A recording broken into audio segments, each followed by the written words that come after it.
Bismillahirrahmanirrahim. Assalamualaikum warahmatullahi wabarakatuh. Baiklah, dari komponen-komponen sistem pendidikan yang telah disampaikan oleh kelompok 1, di sini saya atas nama Hikmatus Syariah mewakili anggota kelompok 2 untuk mempresentasikan hasil kerja kelompok kami, yaitu komponen-komponen sistem pendidikan yang terdiri dari media pembelajaran, kurikulum, lingkungan, dan lembaga pendidikan, serta pendekatan dan metode pembelajaran. Baiklah, sebelum membahas komponen-komponen tersebut, kita terlebih dahulu mengetahui definisi komponen sistem pendidikan. Komponen adalah bagian dari suatu sistem yang memiliki peran dalam keseluruhan berlangsungnya suatu proses untuk mencapai tujuan sistem. Komponen pendidikan berarti bagian-bagian dari sistem proses pendidikan yang menentukan berhasil dan tidaknya atau ada dan tidaknya proses pendidikan. Bahkan dapat dikatakan bahwa untuk berlangsungnya proses kerja pendidikan, maka diperlukan keberadaan komponen-komponen tersebut. Kemudian kita akan membahas macam-macam komponen pembelajaran. Yang pertama, media pembelajaran. Media adalah alat perantara untuk menyampaikan pesan atau informasi. Kata media berasal dari bahasa Latin yang merupakan bentuk jamak dari medium, yang secara harfiah berarti perantara atau pengantar. Jadi, media pembelajaran adalah perangkat lunak atau perangkat keras yang berfungsi sebagai alat belajar atau alat bantu belajar. Media pada hakikatnya merupakan salah satu komponen sistem pembelajaran. Sebagai komponen, media hendaknya merupakan bagian integral dan harus sesuai dengan proses pembelajaran secara menyeluruh. Yang kedua yaitu kurikulum. Secara etimologis, kurikulum berasal dari bahasa Yunani yaitu curir yang artinya pelari dan curere yang berarti tempat berpacu. Istilah kurikulum mengandung arti sejumlah pengetahuan atau mata pelajaran yang harus ditempuh atau diselesaikan siswa guna mencapai suatu tingkatan atau ijazah.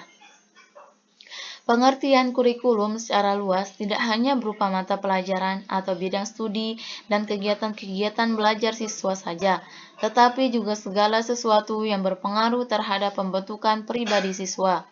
Kurikulum sebagai rancangan pendidikan mempunyai kedudukan yang sangat strategis dalam seluruh aspek kegiatan pendidikan. Yang ketiga, lingkungan pendidikan.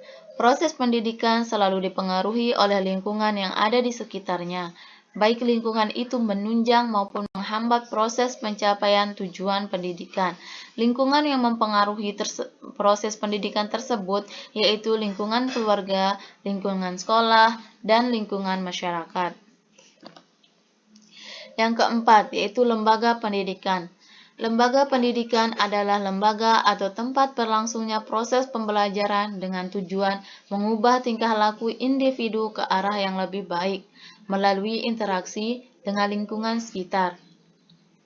Lembaga pendidikan juga merupakan institusi sosial yang menjadi agen sosialisasi lanjutan setelah lembaga keluarga. Yang kelima, pendekatan pendidikan. Pendidikan terdiri dari beberapa pendekatan, yaitu pertama, pendekatan induktif. Pendekatan induktif merupakan pendekatan pembelajaran yang dimulai dari contoh-contoh sampai pada suatu kesimpulan. Yang kedua, pendekatan deduktif. Pendekatan deduktif merupakan pendekatan pembelajaran yang dimulai dari kesimpulan sampai kepada contoh-contoh. Yang ketiga, pendekatan interaktif. Pendekatan interaktif ini dikenal sebagai pendekatan pertanyaan anak. Memberi kesempatan kepada siswa untuk mengajukan pertanyaan, kemudian melakukan penyelidikan yang berkaitan dengan pertanyaan yang mereka ajukan.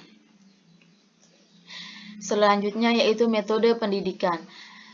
Metode pembelajaran adalah cara yang dapat dilakukan untuk membantu proses belajar mengajar agar berjalan dengan baik. Metode-metode tersebut diantaranya yang A. Metode tanya jawab. Metode tanya jawab adalah metode active learning yang berpusat pada siswa yang sesuai dengan kurikulum yang kita gunakan saat ini, yakni kurikulum Kurtilas yang berpusat pada siswa. Metode tanya jawab adalah suatu metode di mana guru menggunakan atau memberi pertanyaan kepada murid dan murid menjawab. Atau sebaliknya, murid bertanya kepada guru dan guru menjawab pertanyaan murid tersebut. Yang B. Metode diskusi. Metode diskusi adalah metode mengajar yang sangat erat hubungannya dengan memecahkan masalah. Metode ini lazim juga disebut sebagai diskusi kelompok dan resitasi bersama. Metode diskusi dapat pula diartikan sebagai siasat atau penyampaian bahan ajar yang melibatkan peserta didik untuk membicarakan dan menemukan alternatif pemecahan suatu topik bahasan yang bersifat problematis. Sekian dari kelompok kami. Wabillahi taufiq wal hidayah. Wassalamualaikum warahmatullahi wabarakatuh.